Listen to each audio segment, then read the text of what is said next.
பாப்பா ஏன் 2 தோசைகள் வச்சு தோசை ரெடி ஆகிட்டு இருக்கு?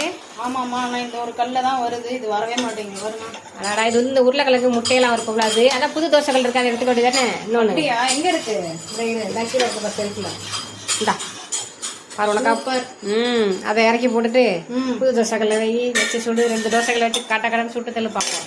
கடன் சுட்டுலாமா? சுட்டுலாம். அந்த தோசைகளை தூக்கி போட்டு அப்படியே அடுப்பு சிம் பண்ணிட்டு எடுத்துரு. இது அப்படியே சூடு பேப்பர் இருக்குல்ல, ஆமாம், அப்படியே லைட்டாக ஹீட் பண்ணணும், பேப்பர் பிடிச்சிக்கும்.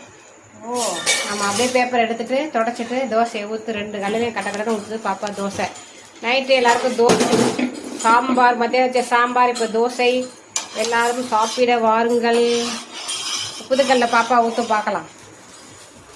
கல் ஹீட் ஆகிட்டு இந்த பேப்பர் எடுத்தால் வந்துடும். எந்த பாத்திரம் வந்தாலும் சரி, புது ஸ்டிக்கர் அப்படியே ஹீட் பண்ணினா சூப்பராக வந்துடும். சூப்பர். ஆமாம், அப்படியே சும்மா வெங்காயத்தை வச்சு தொடச்சிட்டு ஊற்ற வேண்டியதான். தோசையை ஊற்று, சும்மா தொடச்சி விடு, அவ்வளோதான். Very good.